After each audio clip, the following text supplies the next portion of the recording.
Yes! Uh-oh, did I put this on the right one? Let's just see how that's going. 1 second, guys. We'll get this going again. I'm sorry. My bad. Okay. I just want to make sure I got it right because last time I screwed it up. All right. How's everybody doing? It is Monday. Monday the 13th, April. How is everybody doing? Well, guys, the only reason at this point I know it is Monday is because I haven't been live for 2 days. That's right. I haven't been live for 2 days, which lets me know that today is Monday. It is April, May, or the 14th. Anyway, how many guys, how many of you all have seen everything just kind of smush together? That's right. Time and the days and the weeks. We're what? This is basically week 5 of this quarantine. We got all of April to go. And with that,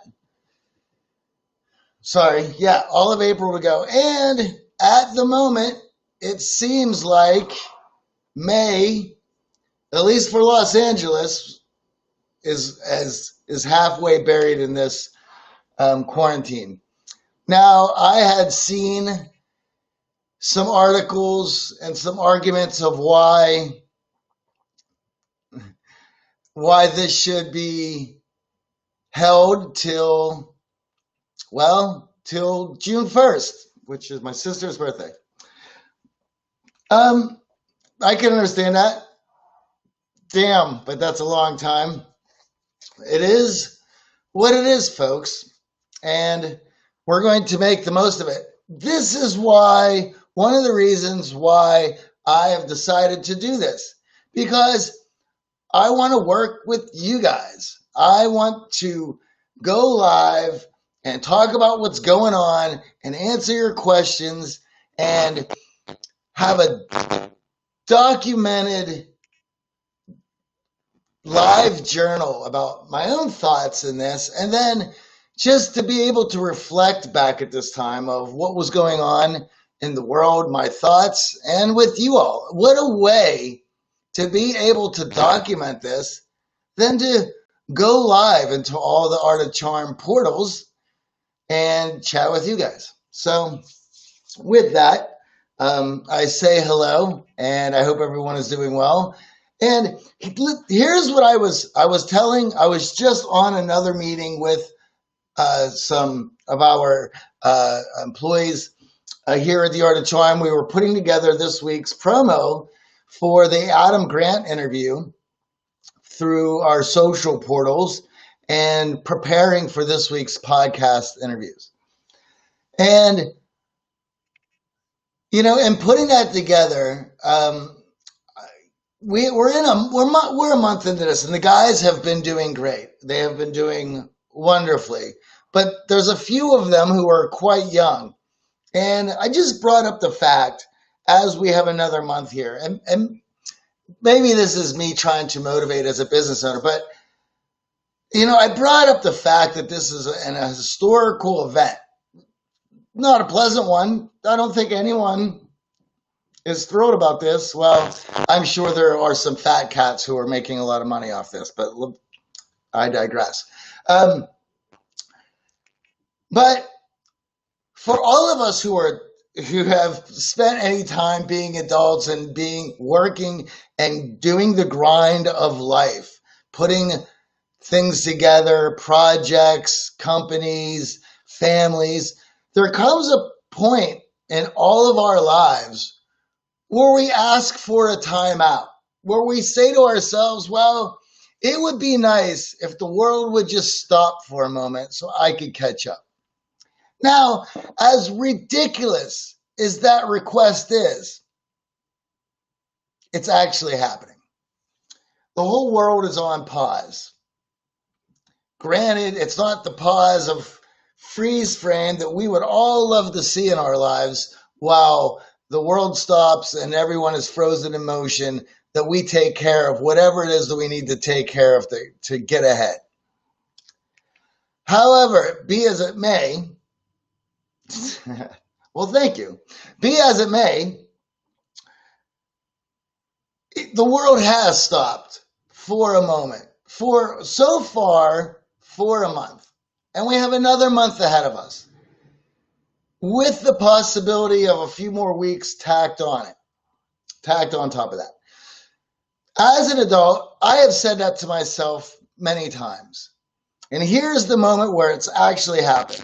Now, with an opportunity of a moment in time in history where the world has stopped, how do you want to look back and remember that time? That you sat around and ate frozen pizzas and watched Netflix? Or did you use that time to connect with family and friends? Did you use that time to get ahead in any projects you were working on? Did you use that time to learn a new skill? For myself, I want to look back. I got really excited when all this was happening.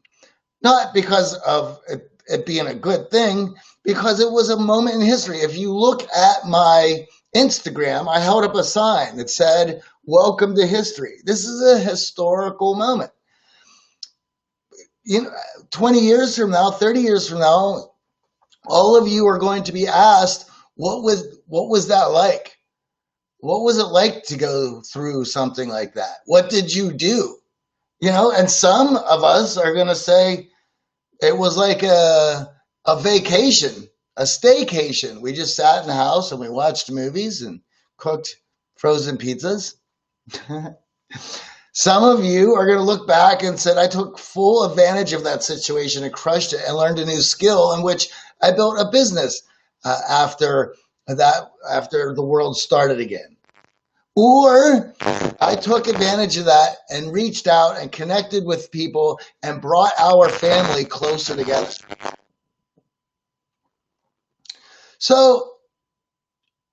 Or I took advantage of that situation and I got caught up on a project that I had been putting off for a long time.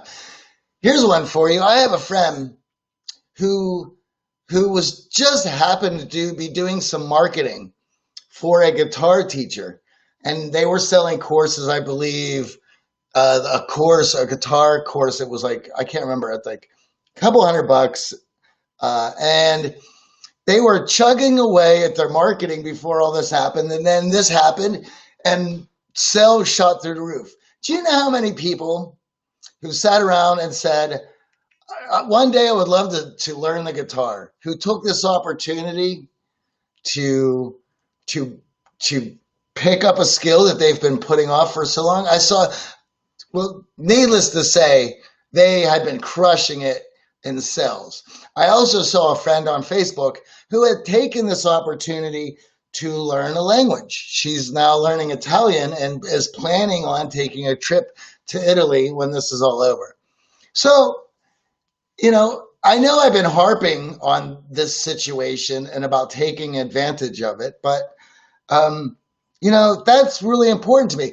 We're going to have a younger generation asking us stories about this situation and what had happened and what was America like before this happened. What was the world like before this happened? What was the world like for those 2 months where everybody was on lockdown? What did everybody do? And how did that affect the world after? And we will all have that tale to tell. And I find that very important. It's going to be very important. And I'm interested to hear, how history books will write this and how children will be able to view this. It's going to be interesting. But we've never had so much technology when a situation like this has happened. And here we are, being able to document this. When we look back at things like the Great Depression, the Industrial Revolution, we certainly don't have, we have written records, but not everybody had a camera to film their situation. So enough of that. Something to think about, something to ponder as we all drink our coffee this morning. All right. Next thing, I mentioned Friday that the challenge was to reach out and contact at least one person over the weekend. Did you guys do it? And if not, how many people did you contact? Somebody, a Facebook commenter wrote, doesn't have their name, and it just says Facebook user. It says, what if this happened 30 years ago? Yeah, could you imagine that? The paranoia, at least everyone had been able to get information quickly about locking down and to be preoccupied. I mean, this couldn't have happened at a better time, that everybody has entertainment centers in the palm of their hand that they could to learn and occupy their time, rather than just being stuck in a house with no way to really get information other than, if this happened 30 years ago, a television, cable news. Could you imagine that? I can't stand the news as it was, and that's a whole nother thing. I'll save that for this week. All right, so here's my results. I was able to reach out to 2 people, and I have 2 calls scheduled, and I'm going to continue on reaching out with some new people and some old people this week. I had to admit, I hadn't been as diligent as I wanted to be on that, and so it is now scheduled into my evenings as connect time, where I'm going to be reaching out to family, friends, and some new people that I have met from social media to say hello and to chat them up. I have already met and chatted with plenty of new people since this has happened, and I owe a lot of people some beers. And I plan on, after getting out of this, at some point when we can go back to somewhat of some normalcy, to have some beers with the new folks that I have met. All right. Now, that was the challenge update. If you haven't gotten on it, I hope that you will start reaching out and scheduling. Try to do one person a day. It's not that difficult. And if you can't, if you reach out and they couldn't do it, you schedule it. That's why I said I have a call this afternoon. So there you go. That's what we're doing. All right. Now, as podcast interview that drops today, this week is author Adam Grant, who, if anyone who's very familiar with the Art of Charm, Adam Grant's books are recommended to everyone that takes our programs. We reference them quite a lot because he had put the research in. And one of the main books that we always come back to with Adam Grant is Give and Take. How in the world, especially in business and socially, givers tend to rise to the top, where takers and matchers tend to be able to only rise so high. And it only backs up this idea that your connections, the rapport that you build and the trust that you build with those around you tend to help your career, love, and life. And that's incredibly important. And one of the first questions, man, I hate when people do that. One of the first questions that always gets asked anytime that people hear this idea, sorry about that, guys, I'm trying to pause this. Anyway, the first question that everybody asks when they learn about givers, takers, and matchers is for a lot of people, it's, listen, I would love to be a giver, but I have been a giver and I've been taken advantage of. How do I get back to being open and vulnerable in that manner, but being able to protect myself? Well, that's very easy. If you are thinking in that manner, number one, you need a mindset shift, because the way you're going about it is the way a matcher looks at the situation. And Adam Grant does a wonderful job in explaining that, number one, you want to have boundaries where that those boundaries do not get crossed, and there is a certain amount of effort that you're willing to put forward in a relationship. And if that value doesn't come back your way, well, then that boundary is now set up, and you just don't continue to put yourself out there in that manner to those people, and you can move on. And Adam Grant talks about it being the 5-minute favor. The 5-minute favor is an easy way of what you can do to be a giver, to put yourself out there. It doesn't take too much effort. It's an easy thing. And you have now put something out there so you can see what they do with it. This becomes, sorry guys, I'm trying to pause notifications. There we go. This gives you an opportunity to give and then see how that value is used and how you give it back. One of the things that we discuss in this episode that everyone needs to understand is what value looks like. If you tend to give value from words of affirmation or quality time, then you tend to look for value coming back at you through that same lens. There are 5 ways that people show their appreciation or give value to those around them. If you're not accustomed to all 5 of those forms of value, you could be missing value being given back to you. We discussed this in that interview, and those 5 forms of appreciation or value is quality time, words of affirmation,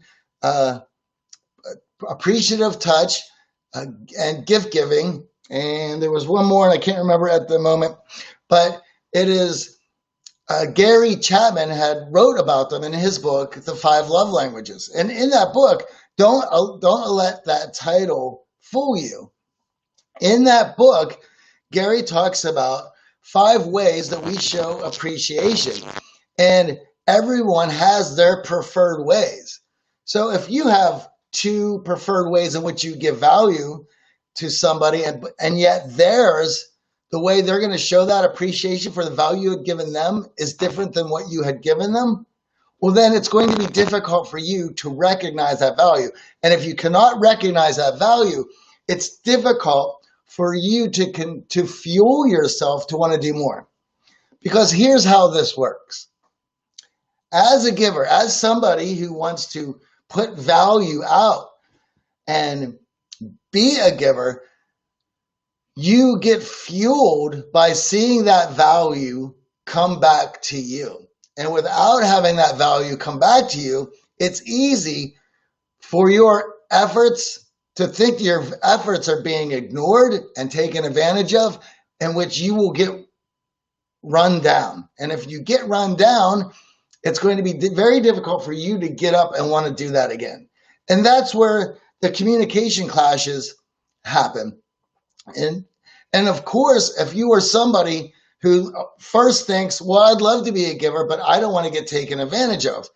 Well, it might help you to open up your eyes to all the ways that value can be given back and be able to acknowledge them, because it's very possible that you've been getting value back in your relationships but haven't realized it. And that's a difficult thing to have to digest.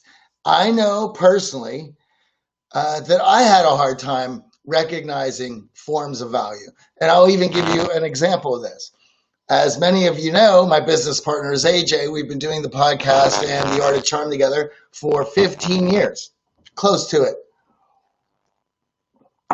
And for myself, words of affirmation and quality time are how I express appreciation and value.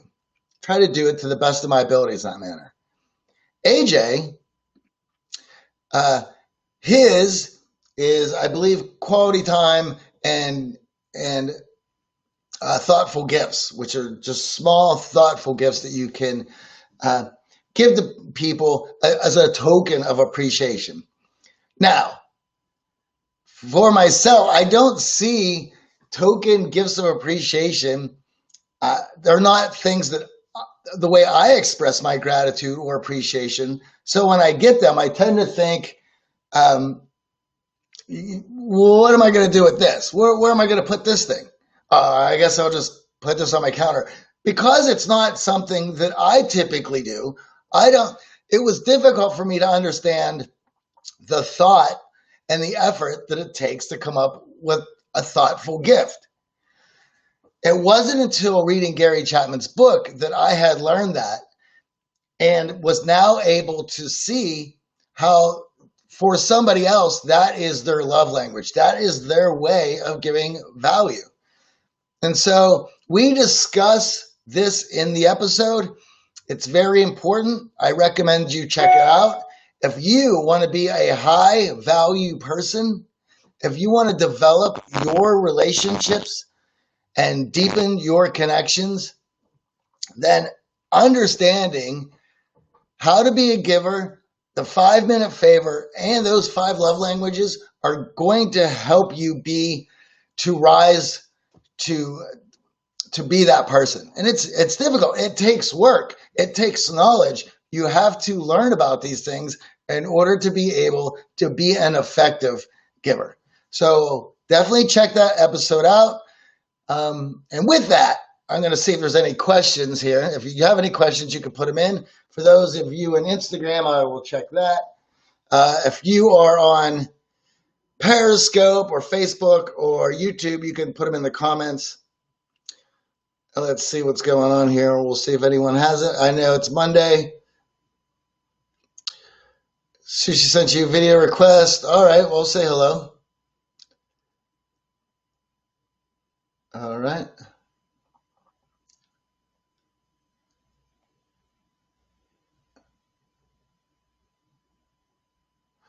Let's see. Oh, he's unable to join. All right. Now, guys, thank you all for tuning in. Oh, and also, if you're interested in learning more about building rapport and trust quickly, persuasion and influence, and emotional bids, and asking the right questions to spark incredible, compelling conversations, check out the Art of Charm's Communication Accelerator. You can find it if you're on Instagram in the link tree in the bio. And if you're on Periscope, Twitter, any of those other things, you can find it at the Art of Charm website and in the Twitter bio. It's the Art of Charm Communication Accelerator. It is all the best pieces from our courses and interviews over the last 15 years into a classroom for you guys. All right, I got to head off to another group. It was great to see you guys. Happy Monday, and enjoy yourselves. Cheers.